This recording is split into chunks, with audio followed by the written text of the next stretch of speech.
পুষ্পা পুষ্পা পুষ্পা পুষ্পা পুষ্পার রাজ। পুষ্পা নামে সাধারণ দিনমজুর কিভাবে তার নিজস্ব শাসন কায়েম করলো সেটা তো আগের সিনেমায় আমরা দেখেছি। এবার পুষ্পা 2তে শুরু হয়ে তার নতুন শাসনের যুদ্ধ। চমকপ্রদ একরোখা নায়কের গল্প জানতে পুরো ভিডিওটি তোমরা দেখো। হ্যালো বন্ধুরা, কেমন আছো তোমরা? আশা করছি তোমরা সকলেই ভালো আছো। তোমরা সকলেই জানো পুষ্পা 2 দ্য রুল রিলিজ পেয়েছে। আকাশে বাতাসে শুধু পুষ্পা আর পুষ্পা, চারিদিকে পুষ্পার যে নিউজ গুজবাম মুভি লাভারদের পাগল করে রেখেছে। তোমরা যারা এখন পর্যন্ত পুষ্পা 2 মুভি দেখোনি তাদের জন্যই নিয়ে এসেছি পুষ্পা 2-র এক্সপ্লেনেশন। পুষ্পার শাসন ও ক্ষমতার গল্প আরো ভয়ঙ্কর ও রোমাঞ্চকর মন নিতে চলেছে। তার লড়াই, ভালোবাসা আর প্রতিশোধের এই যাত্রা তোমাকে শেষ পর্যন্ত টেনে রাখবে। কাহিনীর প্রতিটি মোড়ে মোড়ে উত্তেজনা, তোমার কিউরিয়াস মাইন্ড জিজ্ঞেস করবে এরপরে কি হবে। পুষ্পা দ্য রুল মুভিকে আমি 100-তে 100 দেব। বিগত 10-15 বছরে এরকম মুভি আমি তো দেখি নাই। 3 ঘন্টা 20 মিনিটের মুভি তোমাকে 3 ঘন্টা 20 মিনিটই ধরে রাখবে। কিউরিয়াস মাইন্ডকে কিল করতে হলে এই ভিডিওটি সম্পূর্ণ দেখতে হবে।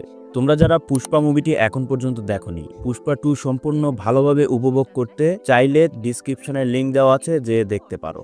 ভিডিওটি শুরু করার আগে ভাইয়ের পক্ষ থেকে অনুরোধ, ভিডিওতে অবশ্যই লাইক করবে আর সাবস্ক্রাইব করতে ভুলো না কিন্তু। তাহলে চলো শুরু করা যাক।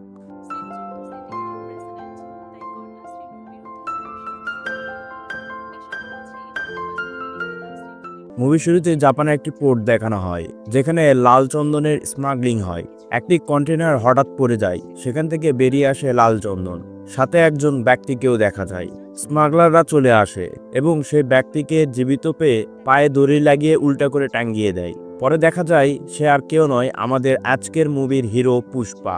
সে মূলত জাপান এসেছে তার পাওনা টাকা নিতে। জাপানের স্মাগলাররা পুষ্পার কাছ থেকে লাল চন্দন নিচ্ছে ঠিকই, কিন্তু টাকা পে করছে না। সেটি নিতেই পুষ্পা ওখানে আসে। সেখানে তুমুল একটি ফাইট হয়। ফাইটের এক পর্যায়ে এই গুন্ডাদের বস আসে। সে পুষ্পাকে লক্ষ্য করে গুলি মেরে দেয় এবং পুষ্পাকে গুলি লাগে, সে সমুদ্রে পড়ে যায়। সিন ফ্ল্যাশব্যাকে চলে যায়। দেখানো হয় পুষ্পা ছোটবেলায় সেখানে সমবয়সী ছেলেরা ক্রিকেট খেলছিল এবং তাদের বল পানিতে পড়ে যায়, আর পুষ্পাকে ওরা বলে বলটা পানি থেকে তুলতে, কিন্তু পুষ্পা সাঁতার জানতো না। তারপর তারা পুষ্পাকে হুক দেয়, তুমি যদি এই পানি থেকে বল তুলে নিয়ে আসো তাহলে আমরা ভেবে নিব যে তুমি মোল্লেটি পরিবারের, তোমার বাবা মোল্লেটি। সে তার বাবার সন্তান প্রুভ করার জন্য সাঁতার না জানা সত্ত্বেও পানিতে ঝাঁপ দেয় আর সেখানে হাবুডাবু খেতে থাকে। পুষ্পা ঘুম থেকে জাগা পায়। সিন বর্তমানে চলে আসে। শ্রীবাল্লি জিজ্ঞেস করে যে ভয়ানক কিছু দেখেছ? পুষ্পা উত্তরে বলে, যখন বাস্তব জীবনই ভয়ানক, স্বপ্ন আর কি ভয় দেখাবে। সিন চলে আসে বাজারে, যেখান থেকে জঙ্গলে নিয়ে যাওয়া হয় শ্রমিকদের কাঠ কাটার জন্য।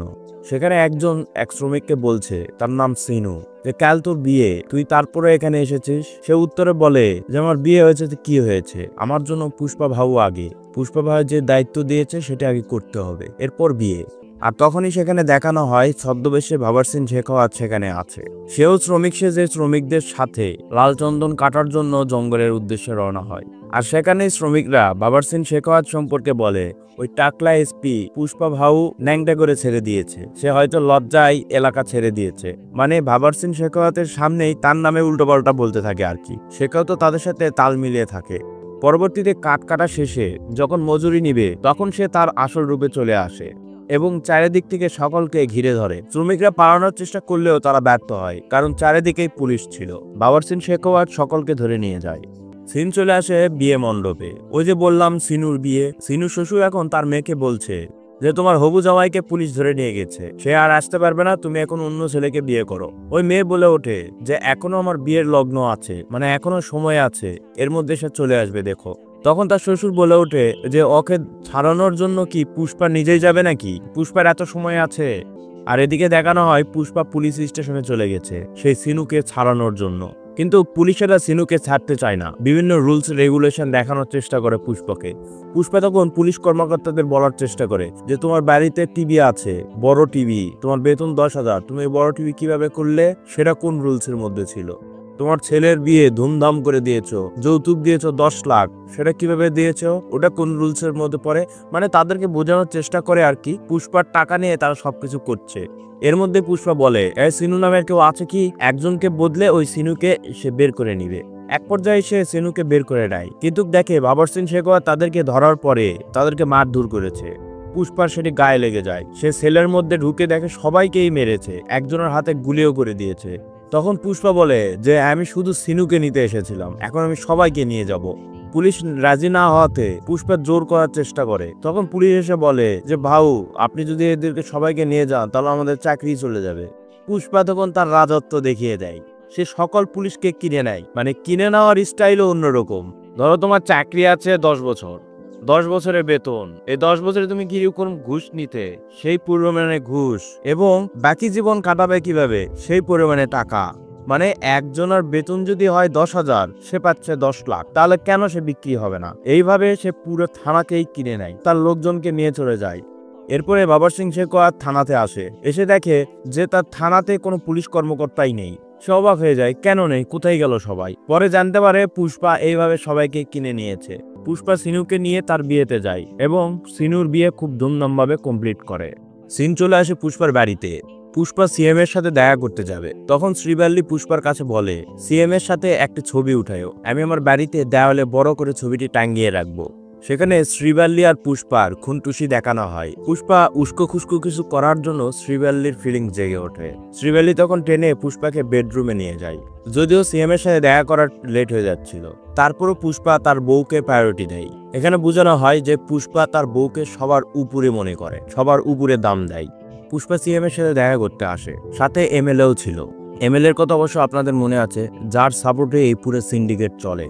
পুষ্পা গাড়ি থেকে নামার পরেই সাংবাদিকরা জিজ্ঞেস করে কোনো রাজনৈতিক পলিটিক্যাল কোনো ইস্যু। পুষ্পা তখন বলে তেমন কিছু না, আমার বউ সিএম এর সাথে একটি আমার ছবি চেয়েছে, তাই ছবি তোলার জন্য এসেছি, এ বলে ভিতরে চলে যায়। ভিতরে যাওয়ার পরে এমএলএ যখন সিএম এর সাথে ছবি উঠাচ্ছিল, সিএম তখন কিছু বলে না, কিন্তু পুষ্পা ছবি উঠানোর জন্য যেতেই সিএম বারণ করে দেয়। সিএম বলে ওঠে, জুতা পায়েতেই মানাই, হাতে নিয়ে চললে সেটি দেখতে খারাপ দেখায়, আমি স্মাগলারদের সাথে ছবি উঠালে কেমন দেখাবে, এটি কি মেনে নিবে? এর মধ্যেই ক্যামেরাম্যান একটি ক্লিক মেরে দেয়। সিএম ওই ক্যামেরার সব রিল নষ্ট করে ফেলে দেয়। পরে পুষ্পা অপমানবোধ নিয়ে সেখান থেকে বের হয়ে আসে। এমএলএ সিএম এর সাথে কথা বলে বের হওয়ার পরে এমএলএ বুঝতে পারে পুষ্পার ইগো হার্ড হয়েছে, তাই সে আতঙ্কে ছিল। সে পুষ্পাকে গিয়ে জিজ্ঞেস করে সব ঠিকঠাক। পুষ্পা তেমন কোনো রিয়াক্ট না দেখিয়ে ঠিকঠাকই কথাবার্তা বলে। এমএলএ তখন দীর্ঘশ্বাস ফেলে আর বলে, আমি তো ভেবেছিলাম আজকে কেল্লা ফতে। এমএলএ পুষ্পাকে বলে যে আমি শেখাওতে ট্রান্সফারের কথা বলেছি, আমার মিনিস্টার হওয়ার কথাও বলেছি, এখন কি হবে আমি সঠিক বলতে পারছি না। সে শেখাওতকে ট্রান্সফার করতে চাচ্ছে না, সে সামলিয়ে নিতে বলছে। তখন পুষ্পা বলে, সিএমই যদি চেঞ্জ হয়ে যায় তখন তো শেখাওত চেঞ্জ হবে। এমএলএ বলে, সিএম কে হবে তাহলে? পুষ্পা এমএলএ কে বলে, তাহলে তুমি হয়ে যাও। এমএলএ তো মাথায় হাত দিয়ে বসে, কিভাবে সম্ভব? তুমি জানো সিএম হতে কত টাকার প্রয়োজন? প্রায় 100 কোটি টাকা। পুষ্পা তখন বলে, আমি তোমাকে 500 কোটি টাকা দিব, তুমি তোমার প্রস্তুতি নাও। মূলত সিএম পুষ্পাকে বলেছিল বাইকোর সব কথা শুনতে নেই, বাইকোর সব কথা শুনতে গেলে জীবনে উন্নতি হবে না। আর এই কথাটি পুষ্পার সবচাইতে বেশি লেগে যায়। তাই পুষ্পা এমএলএ কে বলে যে আমি দেখিয়ে দিব মহারাজ যখন তার বাইকের কথা শোনে তখন দুনিয়া কিভাবে চেঞ্জ হয়ে যায়, আমি সেটি দেখিয়ে দিব। এবং তার আইকনিক ডায়লগ ঝোঁকেগা নাই সালা বলে বের হয়ে চলে যায়। এরপরে পুষ্পা যখন বের হয়ে আসে, সাংবাদিকরা পুষ্পাকে আবার জিজ্ঞেস করে যে কি হলো, ছবি উঠিয়েছেন? তখন সাংবাদিকদের পুষ্পা একটি ডেট বলে যে অমুক ডেটে আমার বাড়িতে সিএম দাওয়াত খাওয়ার জন্য আসবে, ওই দিনই সব ছবি তুলে নিব। এ বলে পুষ্পা ওখান থেকে চলে যায়। সীতাপ্পা মানে এমএলএ তার বড় নেতার সাথে দেখা করতে চলে যায় আর তার কাছে বলে যে সে সিএম হতে চায়। তখন বড় নেতা মানে দাদা বলে যে তুমি সিএম হওয়ার মতন যোগ্য না, আমি তোমাকে শুরুর থেকেই চিনি, তুমি এই কথা বলার সাহস এর আগে পাওনি, এখন বলছো, তার মানে তোমার পিছনে কেউ আছে, তোমার পিঠের উপর কে হাত দিয়ে রেখেছে। তখনই দাদার ভাইয়ের ফোন দাদার কাছে আসে যে একজন এসেছে 5 কোটি টাকা নিয়ে, আপনার সাথে কথা বলতে চায়। সে আর কেউ না, আমাদের পুষ্পা। পুষ্পা তার ভাইয়ের মাধ্যমে দাদার সাথে কথা বলে। সে বলে যে 5 কোটি টাকা নিয়ে এসেছি, এটি শুধু আপনাকে ফোন দেওয়ার জন্য, আপনার চেয়ার শক্ত হয়ে গিয়েছে তাই নরম গদি সোফা পাঠিয়ে দিয়েছি, আর ওই সোফাতে 25 কোটি টাকা আছে। তখন লিডার বলে, স্টেটের কোন টেন্ডার তোর দরকার? পুষ্পা বলে ওঠে, আমার স্টেটই দরকার, সীতাপ্পাকে সিএম বানিয়ে দেন। লিডার বলে, তুমি চাইলেই সে সিএম হয়ে যাবে? পুষ্পা উত্তরে বলে, পুষ্পা যাকে দিতে চায় মন্দিরের প্রসাদ হিসেবে নিয়ে নিতে হয়, আর আমি পুষ্পা আপনার কাছে রিকোয়েস্ট করছি তাকে সিএম বানিয়ে দিন, নাহলে এরকম আরো অনেক সুপা আমার কাছে আছে। এই বলে ফোন কেটে দেয়। লিডার তখন সীতাপ্পাকে বলে, যে ব্যক্তি কে, যার না আছে ভয়, না আছে ক্ষমতার টাকার লোভ, এর কাছ থেকে দূরে থাকতে হবে, সাবধানে থাকতে হবে। এমএলএ বের হয়ে আসে আর পুষ্পাকে ফোন দিয়ে বলে, কি পুষ্পা, এগুলা কি শুরু করেছো? সিন্ডিকেটের সব টাকা শেষ করবে নাকি? 5 কোটি টাকা ফোন দেওয়ার জন্য, 25 কোটি টাকা দাদার জন্য সিন্ডিকেটকে আমি কি জবাব দেব? পুষ্পা তখন বলে যে সেটা আমি দেখে নিব। তুমি আমাকে ন্যাশনাল খিলাড়ি মনে করেছো? আমি ইন্টারন্যাশনাল খিলাড়ি। পুষ্পা বড় ডিল করার জন্য ইন্টারন্যাশনালি যায়। মীর ভাইয়ের সাথে দেখা করতে যায়। পুষ্পা আর কেশব টেম্পুতে করে যায়। আর সেটি দেখে মীর ভাই বলে, কি চিন্ডি লোকজনে আমার সাথে দেখা করতে নিয়ে এসেছ? পুষ্পা যখন মীরের সামনে বসে তখন সে বলে, আমি মিনিমাম 1,000 কোটি টাকার লেনদেন করি। ছোটখাটো ব্যবসা আমার দিয়ে হবে না। 100-200 টন চাইলেই ইন্ডিয়া থেকে আমার কাছে পেটে দিবে, যে কোনো ফোনে। পুষ্পা তখন বলে ওঠে, ফোন করে দেখো তোমাকে দেয় কিনা। মীর ভাই তখন মুরগানের কাছে ফোন করে, আর্জেন্ট 10 টন তার মাল লাগবে। মুরগান পুষ্পাকে ফোন করে, মানে মীর ভাই যার কাছেই ফোন করে সে পুষ্পার কাছেই ফোন করে মালের জন্য। মীর ভাই বুঝে যায় যে অরিজিনাল বস পুষ্পা। পুষ্পা সেখানে 2000 টনের ডিল করে। 2000 টন মানে 5,000 কোটি টাকা। মীর ভাই তখন বলে যে মজা করছো পুষ্পা?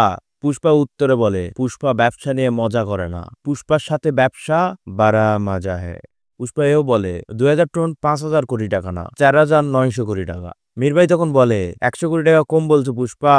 পুষ্পা বলে 100 কোটি অন্য কিছুর জন্য। এই বলে দেখানো হয় পুষ্পা ওই মীর ভাইয়ের হেলিকপ্টার নিয়ে চলে গেছে। মানে মীর ভাই যে হেলিকপ্টার এসেছিল সেই হেলিকপ্টার নিয়ে তার মাজনা ভ্যান রেখে চলে যায় মীর ভাইয়ের জন্য। পুষ্পা তার এলাকায় চলে এসে 2000 টন মাল একত্র করার জন্য উঠে পড়ে লাগে। সবাইকে ফোন দিয়ে বলে দেয় যে তার মাল লাগবে। কারো কাছে 100, কারো কাছে 50, কারো কাছে 20, যার কাছে যেভাবে পায় আর কি।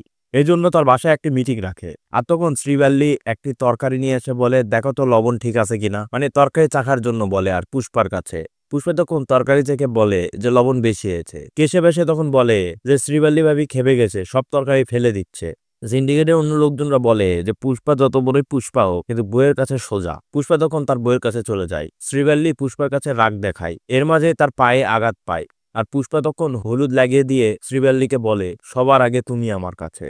আর এও বলে যে সিন্ডিকেটের লোকজন বাইরে আছে, তুমি একটু চুপ থাকো, আমি তোমাকে একটু গ্যাল পারি। এই বলে জোরে জোরে কথা বলে শ্রীবাল্লির সাথে। আর সেখানেই তারা করে ফেলে। আর অন্যদিকে দেখানো হয় মঙ্গল সিনুর বউ শেখাওয়াত মানে পুলিশ এসপির কাছে গেছে। এসপিও সেখানে করছিল। মঙ্গল সিনুর বউ ভিতরে ঢুকে পড়ায় শেখাওয়াত লজ্জা পেয়ে যায় আর পর্দার পিছনে লুকিয়ে যায়। মঙ্গল সিনুর বউ শেখাওয়াতকে বলে, তুমি এদিকে এগুলো করছো আর পুষ্পা ওদিকে রাজত্ব করছে, 2000 টন মাল একত্র করছে। সে মাল কার কাছে নিচ্ছে, কিভাবে লুকাচ্ছে, কোথায় রাখছে, আমরা কেউই কিছু জানি না। আর তুমি এগুলো করতে থাকো। আমার জামাই আর তুমি দিন দিন হিজড়া হয়ে যাচ্ছ। মানে সে মূলত শেখাওয়াতকে উস্কিয়ে দেয়। শেখাওয়াত তখন বলে, আমার প্যান্ট দাও। মঙ্গলসিনুর বউ বলে, আমি কি তোমার বাইকও নাকি যে তোমার প্যান্ট দিব? শেখাওয়াত বলে যে আমার প্যান্টের উপর তুমি বসে আছো, দিয়ে দাও। তখন মঙ্গলসিনুর বউ তার প্যান্ট দিয়ে দেয়। সিন্ডিকেটের একজন মঙ্গলসিনুর এলাকা থেকে 200 টন মাল পুষ্পার কাছে দিতে চায়। সিন্ডিকেটের সবাই নিষেধ করা সত্ত্বেও পুষ্পা রাজি হয়ে যায় যে ঠিক আছে, সে যেহেতু দিতে চাচ্ছে দিক না।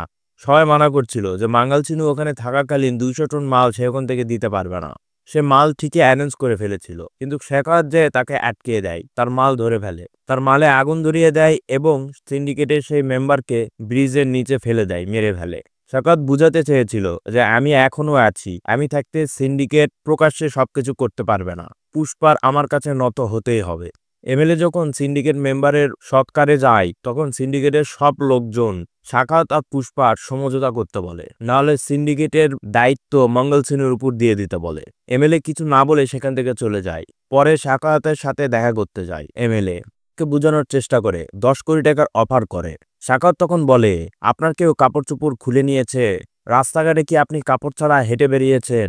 যদি এই সম্পর্কে অভিজ্ঞতা থাকে তাহলে আপনি আমার সম্পর্কে বুঝবেন। পুষ্পা আমার সাথে করেছে, আমাকে ন্যাংটা করে রাস্তাঘাটে ঘুরিয়ে নিয়েছে, আমি কিভাবে তাকে ভুলে যাই? এখানে টাকার কোনো সম্পর্ক নেই, আপনি কি পারবেন ন্যাংটা হতে? এমএলএ তখন দরজা লাগিয়ে দিয়ে সেখানে ন্যাংটা হয়ে যায় আর বলে, আমি যখন রাজনীতিতে এসেছি তখনই আমি আমার ইজ্জত ছেড়ে দিয়েছি, তুমি পুষ্পার সাথে সমঝোতা করে নাও। শেখাওয়াত তখন বলে, ঠিক আছে, পুষ্পা আমার কাছে সরি বলুক, আমি সবকিছু মিটমাট করে ফেলবো। এমএলএ পুষ্পাকে সরি বলার জন্য রাজি করিয়ে নেয় আর একটি অ্যারেঞ্জমেন্ট করে। শেখাওয়াতের শর্ত ছিল যে সিন্ডিকেটের সবার সামনে পুষ্পা যেন সরি বলে। তাই সিন্ডিকেটের সব মেম্বারকে ওখানে ডাকা হয়েছিল। পুষ্পা প্রচন্ড মদ খায়, সে কোনোভাবেই শেখাওয়াতকে সরি বলতে চায় না। এক পর্যায়ে শ্রীবাল্লি বলে যে এমএলএ আমাদের ভালোই চায়, এমএলএর কথা শুনতে হবে। সে এই পরিমাণে মদ খেয়েছে যে ঠিক মতন দাঁড়িয়ে থাকতেও পারছে না।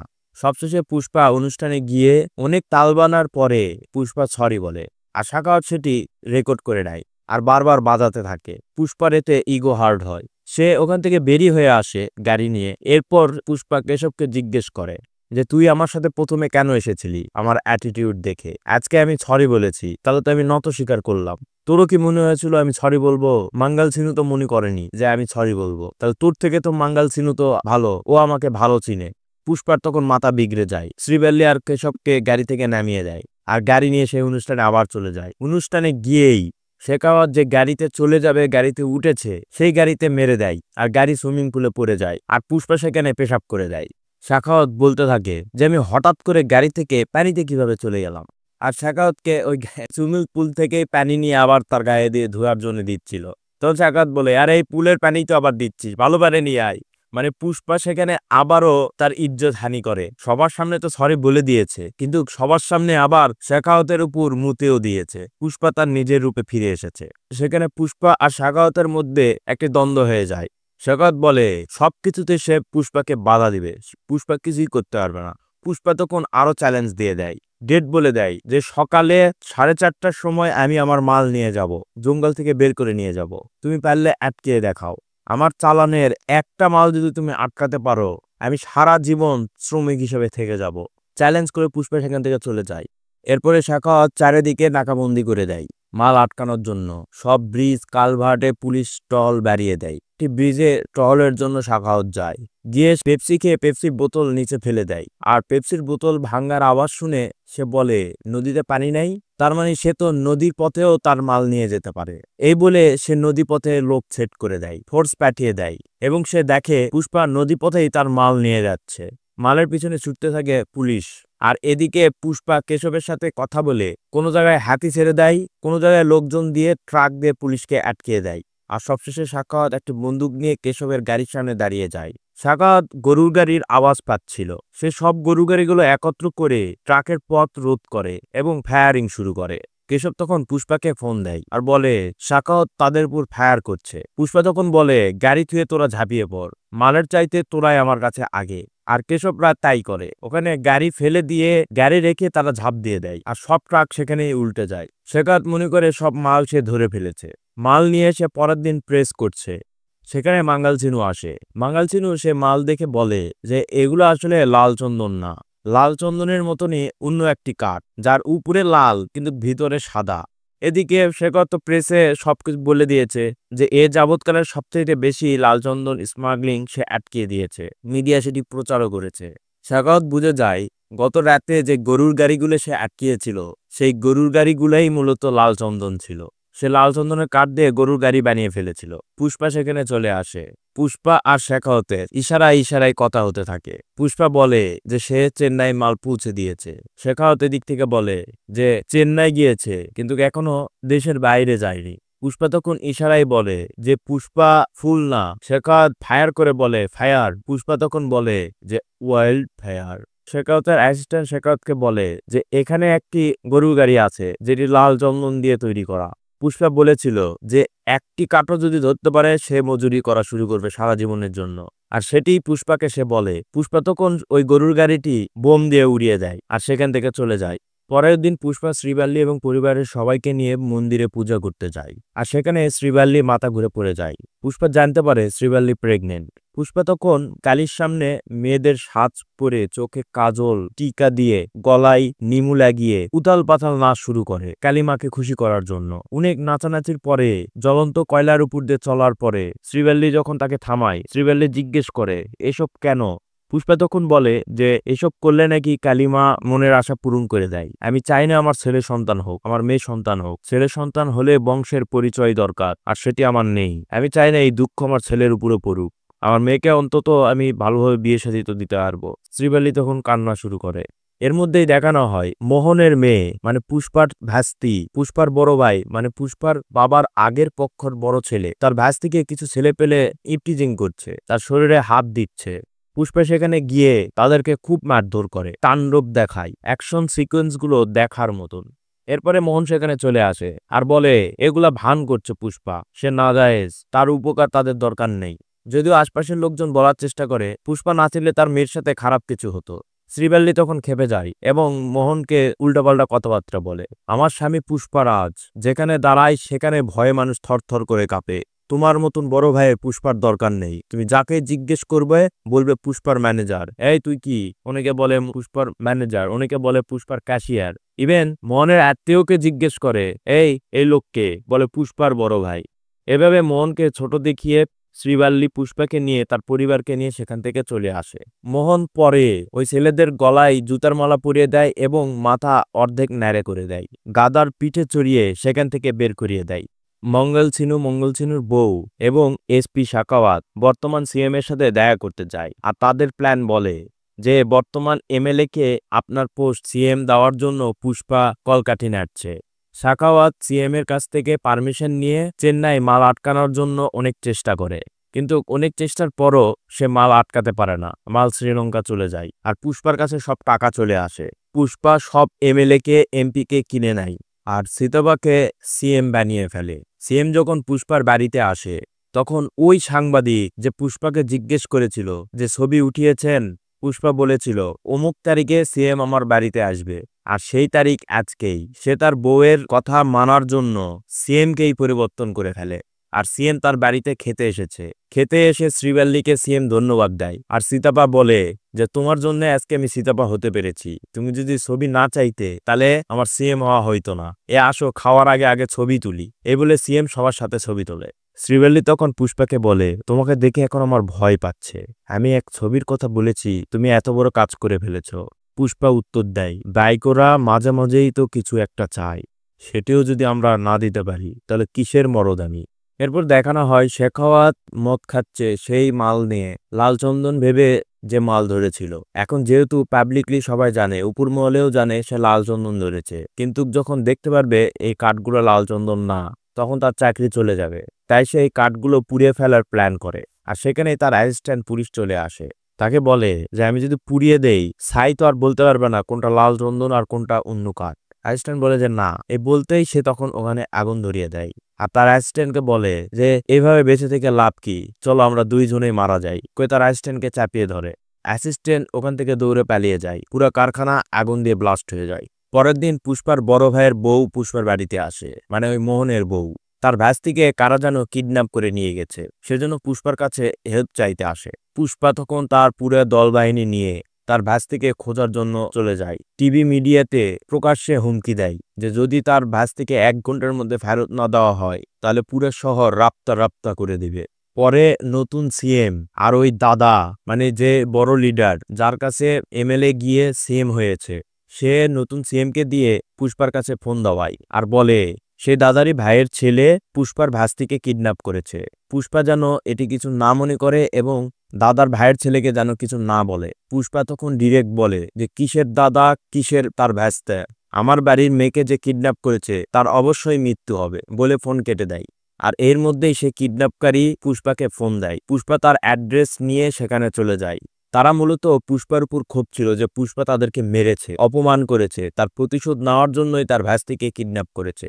তার ভাস্তিকে নিয়ে এসে পুষ্পাকে প্রথমে মারে আর পুষ্পার সামনেই তার ভাস্তির সাথে খারাপ ব্যবহার করে, তার গায়ে টাচ করার চেষ্টা করে। পুষ্পা এটি দেখে ক্ষিপ্ত হয়ে সেখানে তুমুল একটি ফাইট সিন হয়। পুষ্পা সেখানে সবাইকে মেরে ফেলে এবং দাদার ভাস্তাকেও মেরে ফেলে। সেখানে দাদার ছোট ভাইও চলে আসে, পুষ্পা তাকেও মেরে ফেলে। সিন চেঞ্জ হয়, মোহন পুষ্পার বাড়িতে এসেছে। পুরো পরিবার হতভম্ব হয়ে যায় আকস্মিকভাবে মোহনের এই বাড়িতে আসা দেখে। মোহন মূলত তার ভুল বুঝতে পেরেছে। এতদিনের অহংকার তার মধ্যে বুঝে পরিবর্তন হয়েছে। পুষ্পাকে তার ছোট ভাই হিসেবে মেনে নিয়েছে। তার মেয়ের বিয়ে ঠিক হয়েছে, তাই দাওয়াত কার্ড সর্বপ্রথম পুষ্পার মাকে দিতে এসেছে গার্জেন হিসেবে। মোহন বাড়িতে এসেছে, তারপরও পুষ্পা তার সাথে দেখা করে না। মোহন পুষ্পার মার কাছে মাপ চায় এবং দাওয়াত দিয়ে সেখান থেকে চলে যায়। পুষ্পা এটি দেখে ছোট বাচ্চার মতন কান্না করতে থাকে। তার যে এতদিনের আবেগ, পরিবার নিয়ে মানুষের কথা শোনার যে ইমোশন, সেটি আজকে কান্নার মাধ্যমে প্রকাশ করে। পরের সিনেই দেখানো হয় পুষ্পা তার ভাস্তির বিয়েতে গেছে আর মোহন এটি দেখেই পুষ্পার কাছে দৌড়ে আসে। মোহনের ভাই পুষ্পা, এরা 3 ভাই মিলে একসাথে কোলাকুলি করে, বুকে জড়িয়ে নেয়। পুরো ফ্যামিলি একত্র তার ভাস্তির বিয়েতে। আর সেখানে দেখানো হয় দাদা ওর ভাই আর ভাস্তার সৎকার করছে। সেখানে সবাই উপস্থিত হয়েছে, কিন্তু একজন উপস্থিত হয়নি। দাদা বলে যে তারই তো উপস্থিত থাকার কথা ছিল, আমি চেয়েছিলাম সে উপস্থিত থাক, কিন্তু সে সেখানে না এসে সিম্বল সহ ফুল পাঠিয়ে দেয় দাদার কাছে। আর এমনই সিম্বল সহ একটি ফুলের তোড়া পুষ্পার ভাস্তির বিয়েতে দেখানো হয়। আর পাহাড়ের উপর থেকে ফেস না দেখিয়ে একজন রিমোট কন্ট্রোলের টিপ দিয়ে সেটি ব্লাস্ট করে দেয়, ওই বিয়ে বাড়িতে ব্লাস্ট করে দেয়। এখানেই মুভি শেষ হয়ে যায় আর পুষ্পা 3-র অ্যানাউন্সমেন্ট হয়ে যায়। পুষ্পা 3 এর পোস্ট ক্রেডিট সিন সম্পর্কে বিস্তারিত জানতে ডিসক্রিপশনে আমার ওয়েবসাইটের লিঙ্ক দেওয়া আছে joymaidul.com, তোমরা চাইলে সেখান থেকে বিস্তারিত দেখে নিতে পারো। মুভিটি তোমাদের কেমন লেগেছে কমেন্ট করে জানাবে। যদি ভালো লেগে থাকে তাহলে অবশ্যই ভিডিওটির লিঙ্ক শেয়ার করবে তোমাদের বন্ধুদের কাছে। সাথে সাথে এই মুভিটিও দেখতে পারো। এটি আমাদের পুষ্পা আইকনিক স্টার আল্লু অর্জুনের প্রথম মুভি। আজকে এই পর্যন্তই, তাহলে দেখা হচ্ছে নতুন কোনো ভিডিওতে নতুন কোনো অ্যাঙ্গিকে। ততক্ষণ পর্যন্ত ভালো থাকো, সুস্থ থাকো, আল্লাহ হাফেজ। ওকে, কাট।